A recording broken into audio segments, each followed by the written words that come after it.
हुआ कुछ ऐसा कि कल रात का जो नोटिफिकेशन मैंने सुबह में देखा है 11:36 पर कल शाम वाली जो वीडियो थी मेरी वो डिलीट कर दी गई। क्यों? रीजन दिया गया कि हार्मफुल और डेंजरस एक्ट था मेरे वीडियो के अंदर। अब मैं यहाँ पे कुर्सी पे बैठा हुआ हूँ, पता नहीं क्या हार्मफुल और डेंजरस एक्ट मैं कर रहा हूँ यहाँ पे कुर्सी पे बैठ के।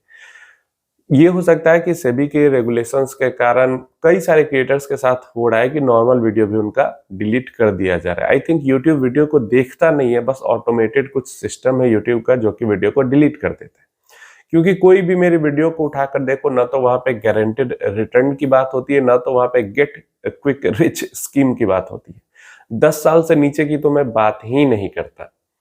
तो ऐसे में जो वीडियोस हैं वो डिलीट करके, और स्ट्राइक भी, गाइडलाइन स्ट्राइक भी चैनल पे मार दिया जाता है। अभी तो वार्निंग स्ट्राइक है मेरे पे, इसके बाद 3 स्ट्राइक अगर आएगी तो चैनल जाएगा।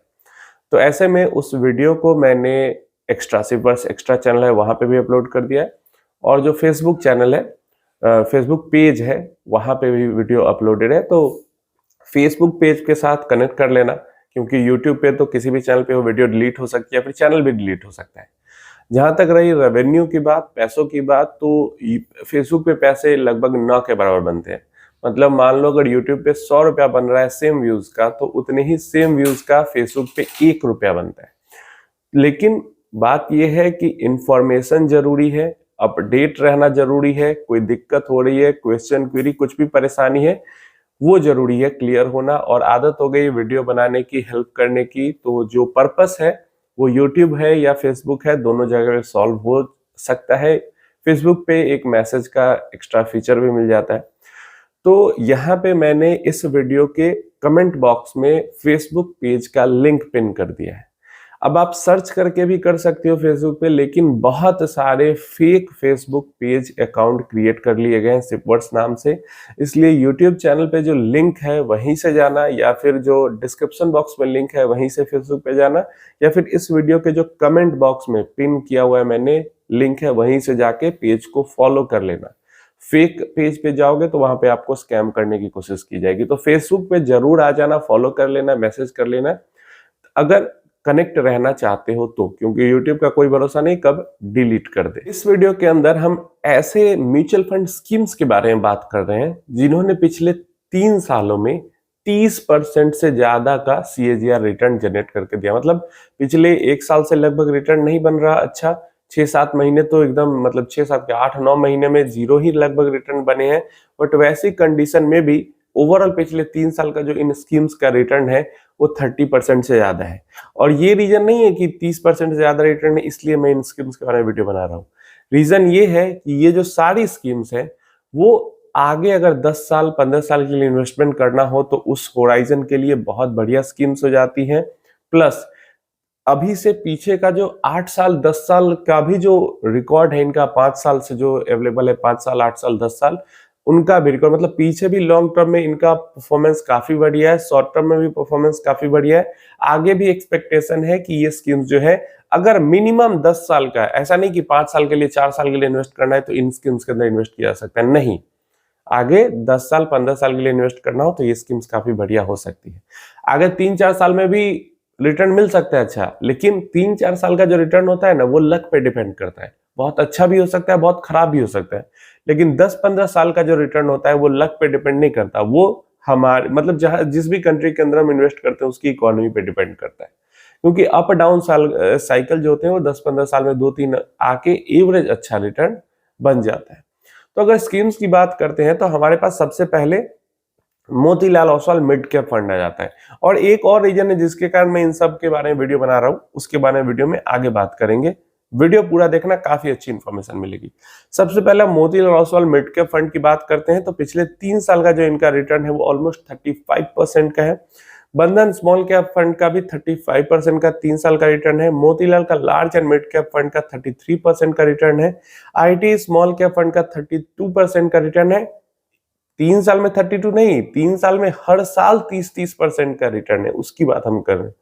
नेक्स्ट हमारे पास HDFC मिड कैप फंड का भी 32% का रिटर्न है। इन्वेस्को मिड कैप का 32%, मोतीलाल का टैक्स सेवर ELSS फंड का 31% का रिटर्न है। Edelweiss mid cap 31%, Invesco small cap 31%, quant small cap 30%, Nippon mid cap जो निपॉन का ग्रोथ फंड है 30%, Nippon multi cap 30%, JM value fund 30% and Nippon small cap 30%। अब यहाँ पे क्या है, यही फंड्स है जिन्होंने पिछले 3 साल में 30% से ज्यादा का रिटर्न दिया है। तो पिछले 3 सालों में 20% से ज्यादा रिटर्न वाले जो फंड्स है वो तो बहुत ही ज्यादा है, बहुत हाई नंबर है उनका।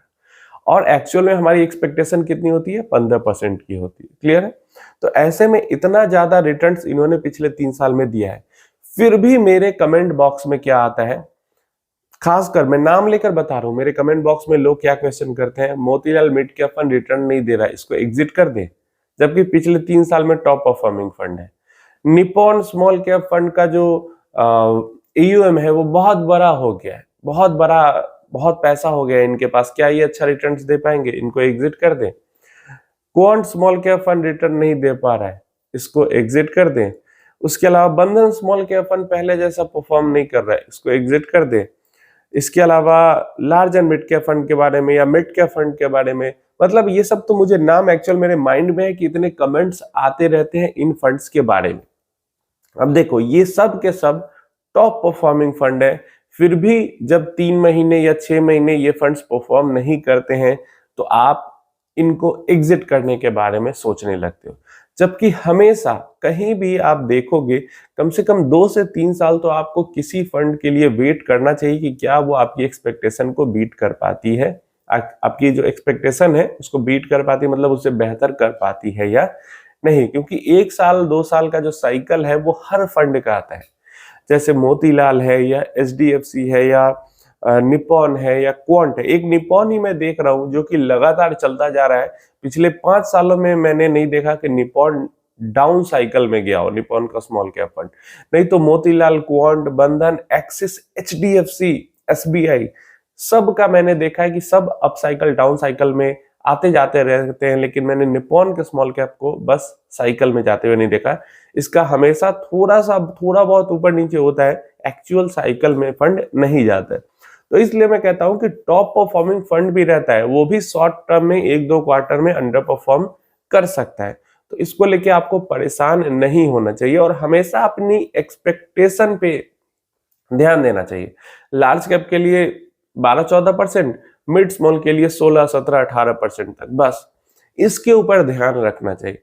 और यहाँ पे जो 30-30% रिटर्न फंड दे रहे हैं उनको लेकर भी सवाल किया जाता है कि क्या अभी से ही नहीं, जनवरी से ही लोग कह रहे हैं क्वांट का तो पिछले साल से, लेकिन जो निपॉन हो गया या मोतीलाल हो गया या बंधन हो गया, इनको लेकर सवाल तो पिछले 3-6 महीने से ही आ रहे। तो ऐसे में आपको परेशान नहीं होना चाहिए, आपको फंड के साथ बने रहना चाहिए। आप बताओ कमेंट में कि क्या इन सारे फंड्स में से आपके पोर्टफोलियो में कोई भी फंड है? मेरे पोर्टफोलियो में इन सब फंड में से निपॉन का small cap fund and quant का स्मॉल कैप फंड है। अगर प्रेजेंट से भी आगे की बात करते हैं तो ये सारे के सारे जो फंड्स हैं आने वाले 10 सालों में, 12 सालों में, 15 सालों में बहुत बढ़िया परफॉर्म, मतलब एवरेज मार्केट से बेहतर परफॉर्म करने की कैपेबिलिटी रखते हैं। तो ऐसे में हमेशा हमें अपनी एक्सपेक्टेशन को देखना चाहिए कि अगर हमारा फंड हमारी एक्सपेक्टेशन को बीट कर पा रहा है तो हमें उसके अंदर इन्वेस्टेड रहना चाहिए।